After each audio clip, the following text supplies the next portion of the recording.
Hello प्रिय छात्र एवं छात्राएं, कैसे हैं आप लोग। आज मैं आप लोगों को पढ़ाने जा रहा हूँ class 10th NCERT based math. इसमें मैंने लिया है चैप्टर 7। इसका नाम है निर्देशांक ज्यामिति। इसको इंग्लिश में कहते हैं कोऑर्डिनेट ज्योमेट्री। ठीक है, कोऑर्डिनेट ज्योमेट्री। इसमें सबसे पहले देखिए हम बनाते हैं।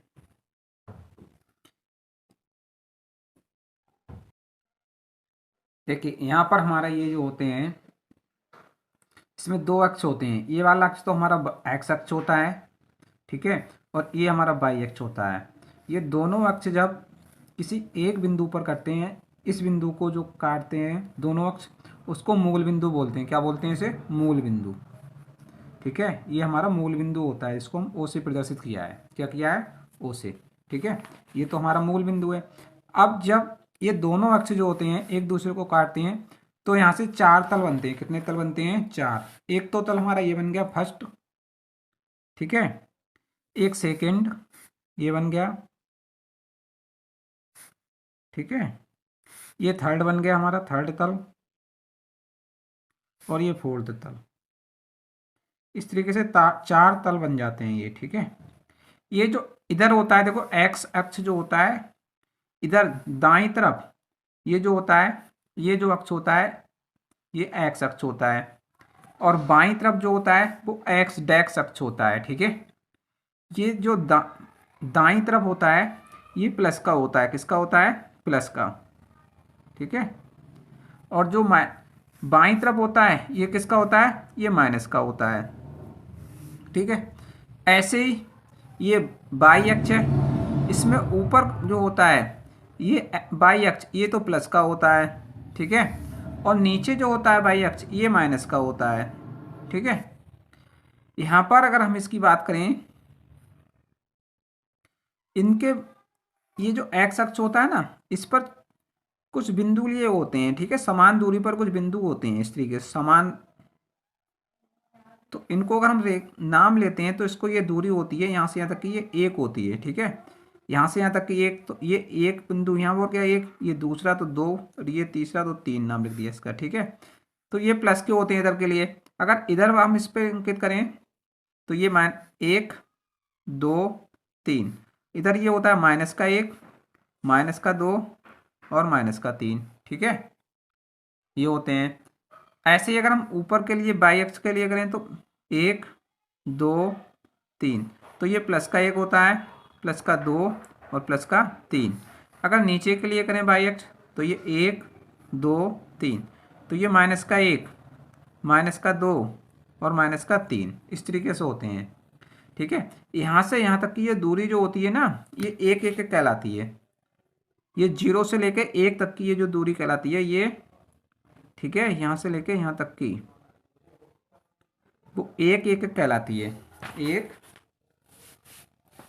एक एक या एक इकाई, एक एक एक दूरी कहलाती है ये। ऐसे ही एक से लेकर दो तक की ये एक एक कहलाती है। ठीक है, अगर हम इसमें बात करें एक्स अक्ष, देखिए ये हमारा जो एक्स अक्ष होता है ना, ये एक्स अक्ष, तो इसके लिए हम यहाँ पर कुछ नोट करके लिखते हैं। ठीक है, तो देखिए नोट करके लिखते हैं। नंबर एक, इसमें हमारे जो होते हैं, सबसे पहले यहाँ पर एक चीज और देख लीजिए। ये जो अपना एक्स अक्ष होता है ना, ये एक्स अक्ष, इसको भुज बोलते हैं। और ये जो बाई अक्ष होता है, बाई अक्ष, इसको कोटि बोलते हैं। ठीक है, क्या बोलते हैं इसको? ये एक्स अक्ष होता है इसको भुज बोलते हैं। ठीक है, और बाई अक्ष जो होता है इसको कोटि बोलते हैं। क्या बोलते हैं? कोटि। ठीक है, यहां पर देखिए सबसे पहले पॉइंट एक, किसी बिंदु की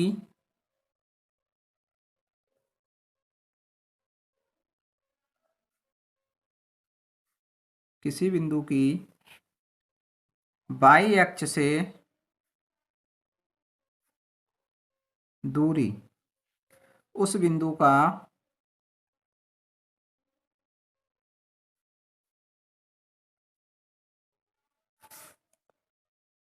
एक्स निर्देशांक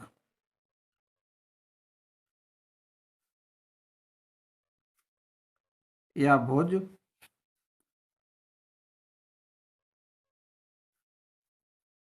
कहलाती है। ठीक है, ये जो हमारा बाई अक्ष होता है ना, ये बाई अक्ष से किसी भी बिंदु की दूरी, जैसे मान लो अगर हम यहाँ पर एक बिंदु ले लेते हैं, ये ठीक है, ये बिंदु ले लिया, ये बाई अक्ष है, और हमने बिंदु ले लिया ये 3 जैसे, ठीक है, या यहाँ पर भी ले सकते हैं, तो ये 3, तो जो 0 से लेके 3 तक की ये दूरी कहलाएगी। ठीक है, यहाँ से यहाँ तक की दूरी कितनी होगी? 3। तो ये भुज होती है, क्या होती है? भुज। या तो एक्स का निर्देशांक होता है या भुज होती है। इसका मतलब अगर हम बताएंगे, जैसे हमने कोई बिंदु अगर यहाँ पर ले लिया, ठीक है, यहाँ पर, तो जो यहाँ से लेके यहाँ तक की दूरी चली हुई है ये देखो, ये अगर यहाँ पर होता है ये, ठीक है, 2 की सीध में, तो एक्स अक्ष, ठीक है, यानी निर्देशांक कितना होगा एक्स अक्ष का, या भुज कितना होगा, यहाँ से यहाँ तक की दूरी कितनी है? 2, तो ये 2 होगा पहले। ठीक है, और फिर बाई का मान कितना होगा? तो बाई का मान वो देखो निकालते हैं इसमें, फिर अगर नंबर 2 लिखते हैं, .2, इसमें कहते हैं किसी बिंदु का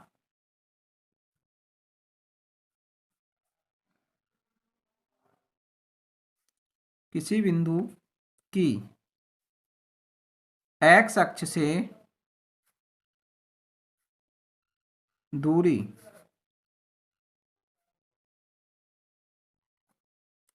उस बिंदु का बाई निर्देशांक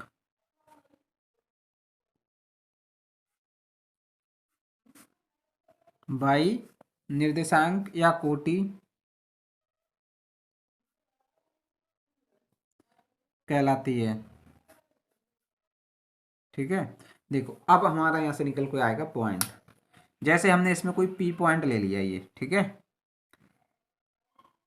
पी पॉइंट हम ये लेते हैं, ये यहाँ पर, ठीक है, पी पॉइंट लेते हैं, इसको छोड़ दो, पी पॉइंट लेते हैं यहाँ पर। तो देखिए सबसे पहले हमने लिखा है कि किसी बिंदु की बाई अक्ष से दूरी उस बिंदु का एक्स निर्देशांक या भुज कहलाती है।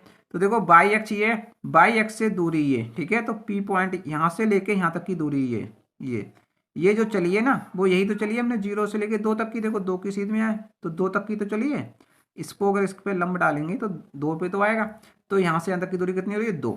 तो जो बाई अक्ष से चली गई दूरी है ना, ये यहाँ से यहाँ तक की ये 2, तो ये इसके पॉइंट ये 2 आएगा पहला। 2 ये क्या होता है, पहले एक्स अक्ष को लिखते हैं, यानी एक्स अक्ष, एक्स का निर्देशांक हो गया, या इसको भुज कहते हैं, तो ये भुज ही तो है, ये पहले भुज वाली दूरी हमने लिख ली। ठीक है, फिर काम।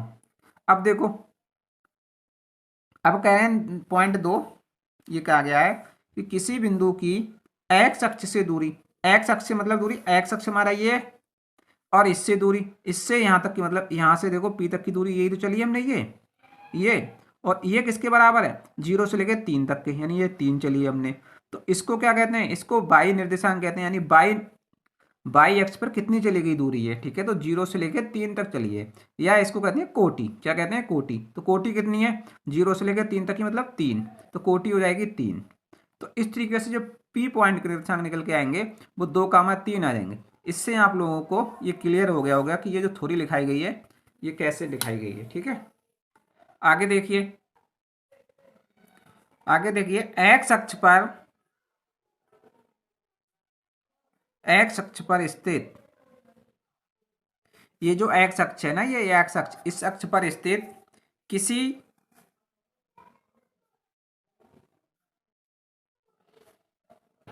बिंदु के निर्देशांक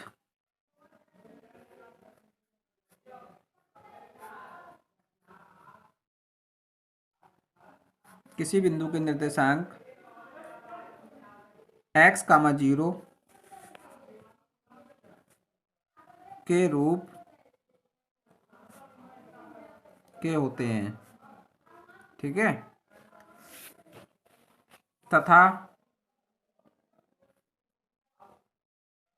बाई अक्ष पर स्थित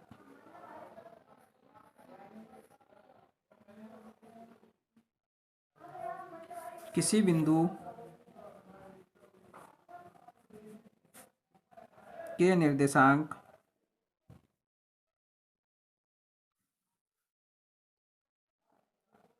जीरो कामा बाई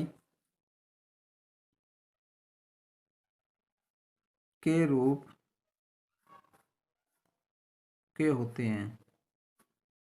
ठीक है, यहाँ से आप लोगों को ये क्लियर हो गया जैसे हमने लिखा है कि एक्स अक्ष पर स्थित किसी बिंदु के निर्देशांक यानी एक्स कामा जीरो के रूप के होते हैं। जब एक्स अक्ष की बात कर रहे हैं तो देखो ये एक्स अक्ष की बात कर रहे हैं केवल इस वाले एक्स अक्ष पर, ठीक है। एक्स अक्ष पर की बात कर रहे हैं तो एक्स का मान तो होगा, लेकिन इसमें देखो जैसे हमने कहा कि एक्स अक्ष पर बिंदु 3 2 चला है 3 चला है, ठीक है, 3 मान लिया तो 3 चला है तो एक्स अक्ष पर तो चला गया ये 3 बिंदु, ठीक है, इकाई। लेकिन बाई अक्ष पर बिल्कुल नहीं चला गया है तो बाई का मान कितना हो गया 0, ठीक है। दूसरी कंडीशन इसमें कह रहे हैं कि बाई अक्ष पर स्थित किसी बिंदु के निर्देशांक, तो बाई अक्ष पर तो चले हैं, देखो बाई अक्ष कहाँ पर, बाई अक्ष ये बाई अक्ष पर चले, जैसे हमने मान लिया कि 2.2 है तो यहाँ से यहाँ तक बाई अक्ष पर चले, लेकिन एक्स अक्ष पर बिल्कुल नहीं चले हैं, यानी इसी वाली रेखा पर रहे बाई अक्ष पर, इधर को बिल्कुल ना हटे ना इधर हटे हैं, ठीक है। तो ये इस तरीके से, तो यहाँ पर बाई एक्स का मान तो है लेकिन एक्स अक्ष का मान कितना है 0, तो एक्स का मान कितना हो जाएगा 0, ठीक है। ये क्लियर हो गया होगा आपको। देखिए आगे देखते हैं फार्मूला। फार्मूला में सबसे पहला फार्मूला नंबर 1 देखते हैं कि दो बिंदुओं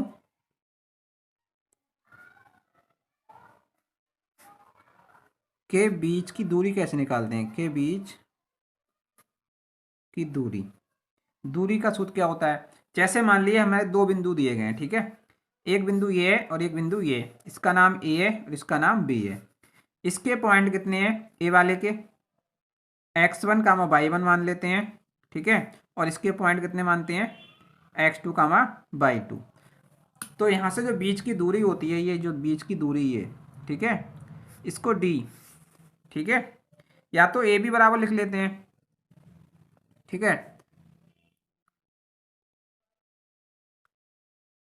ए बी के बीच की दूरी, ए बी के बीच की दूरी, तो डी दूरी को डी से व्यक्त करते हैं, ठीक है। तो डी बराबर हो जाता है ये हमारा, यहाँ पर लिख लो डी बराबर। तो देखो या तो हम क्या करेंगे, अगर यहाँ पर हम x1 में से घटा रहे हैं x2, ठीक है, या तो x1 माइनस x2 लिखेंगे और या x2 माइनस x1 लिखेंगे, ठीक है। अगर x1 माइनस x2 लिख रहे हैं तो इधर भी y1 माइनस y2 लिखेंगे, अगर x2 माइनस x1 लिख रहे हैं तो इधर y2 माइनस y1 ही लिखेंगे, ठीक है। तो हम यहाँ पर लिखते हैं x2 माइनस x1, ठीक है, x2 माइनस x1 का होल स्क्वायर और प्लस y2 माइनस y1, ठीक है। यानी बाद वाले का x अक्ष जो होता है भुज में से पहले वाले के द्वारा जो चली गई होती है भुज, यानी x अक्ष पर चली गई दूरी उसको घटा देते हैं, प्लस y अक्ष पर चली गई दूरी यानी दूसरे वाले पॉइंट में जो दिया गया है, ठीक है, कोटि दूसरी वाली, उसमें से पहले वाली कोटि घटा देते हैं और उसका वर्ग कर देते हैं, ठीक है। तो y2 और माइनस y1 और इसका होल स्क्वायर और टोटल का होता है अंडर रूट लगा हुआ, ठीक है। तो under root x2 minus x1 का whole square plus y2 minus y1 का होल स्क्वायर, ये दो बिंदुओं के बीच की दूरी निकालने का सूत्र होता है। नंबर 2 इसमें होता है, अगर हमारे लिए मूल बिंदु से की बात कर ली जाए, एक पॉइंट दिया गया हो, ठीक है, कही जाए कि बिंदु इतने की मूल बिंदु से दूरी ज्ञात कीजिए, ठीक है।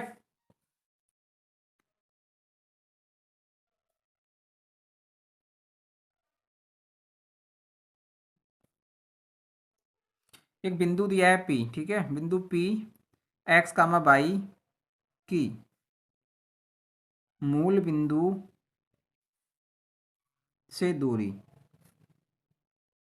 मूल बिंदु से जब दूरी की बात कही जाती है, ठीक है, तो तुम्हारा x1 कामा y1, ठीक है, x1 कामा y1 इसका मान 0 होता है, x1 का मान भी 0 होता है और y1 का मान भी 0 होता है। ये कैसे होता है ये समझ लीजिए। देखिए ये हमारा जो अक्ष बनाते हैं ये हमारा x अक्ष होता है, ठीक है, और ये x डैक्स अक्ष होता है, ये y अक्ष होता है और ये y डैक्स अक्ष होता है। ये मूल बिंदु होता है यहाँ पर, ठीक है, वो, और इसके निर्देशांक जो होते हैं 0 कामा 0 होते हैं, ठीक है।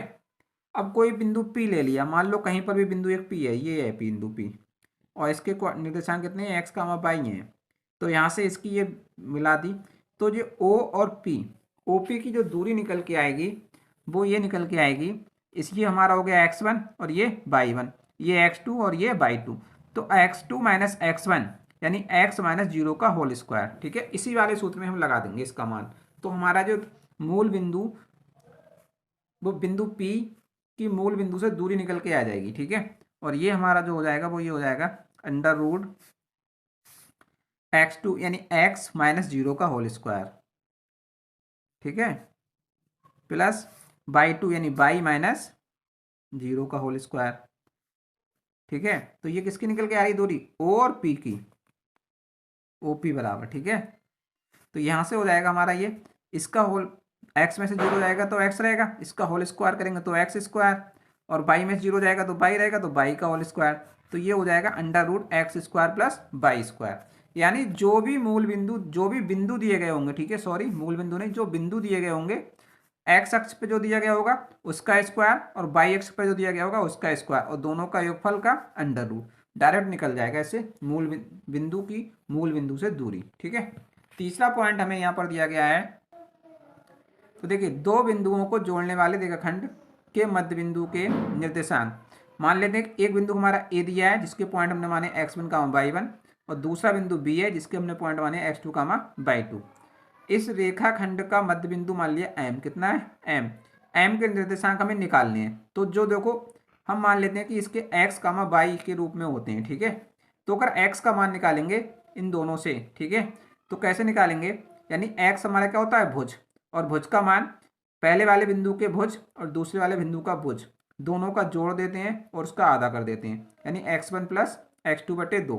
तो जो x का मान यहाँ निकल के आएगा वो इसके बराबर निकल के आएगा। ठीक है, ऐसे ही y का मान जो निकल के आएगा यानी कोटि का मान, तो वो पहले वाले बिंदु का कोटि प्लस दूसरे वाले बिंदु का कोटि, दोनों यानी y1 प्लस y2 बटे 2, दोनों का योगफल का आधा कर देते हैं। तो यहाँ से ये भुज का मान निकल के आता है हमारा ये, और कोटि का मान निकल के आता है ये। ठीक है, इस तरीके से निकालते हैं इसमें। आगे देखिए, अगला क्वेश्चन पॉइंट नंबर 4 दिया है अपना, फार्मूला नंबर 4 यानी सूत्र। कह रहे हैं उस बिंदु के निर्देशांक ज्ञात करो जो दो बिंदुओं को जोड़ने वाले रेखाखंड को m1 अनुपात m2 के अनुपात में आंतरिक विभाजन करता है। ठीक है, या करते हैं। तो कैसे निकालेंगे इसमें, देखिए हम दो बिंदु दिए गए होते हैं, एक बिंदु ये है और एक बिंदु ये है। इस बिंदु का नाम कितना है a और इसका नाम क्या है b। इसके पॉइंट हम ले लेते हैं x1 कामा y1, ठीक है, और इसके पॉइंट ले लेते हैं x2 कामा y2। यहाँ से ये जो रेखाखंड बनने आया है हमारा, ये ए बी रेखाखंड बनने आया है। ठीक है, इसको आंतरिक विभाजन करना है। यहाँ पर मान लो ये बिंदु P ले लिया, क्या बिंदु ले लिया P। इसके निर्देशांक मानते हैं x कामा y। ये जो P बिंदु है इस ए बी रेखा को ये m1 और m2 के अनुपात में विभाजित करता है। तो यहाँ से हम लोग देखो निकालते हैं, कैसे निकालेंगे। ये जो हमारा x है हमने माना है, इसलिए इसको भुज बोलते हैं। क्या बोलते हैं, भुज। तो भुज का मतलब होता है x बराबर, x का मान जब निकालेंगे तो ये जो x1 है, ठीक है, ये x1 जब लेंगे तो हमें क्या लेना पड़ेगा, x1 के साथ हम लेते हैं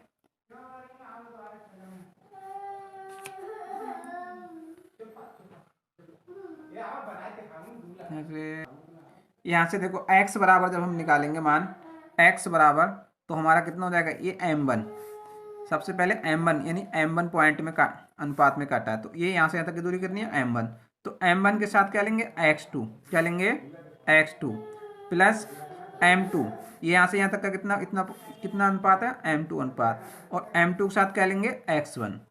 ठीक है, तो m1 के साथ लेंगे x2 और m2 के साथ लेंगे x1। ठीक है, m1 x2 plus m2 x1,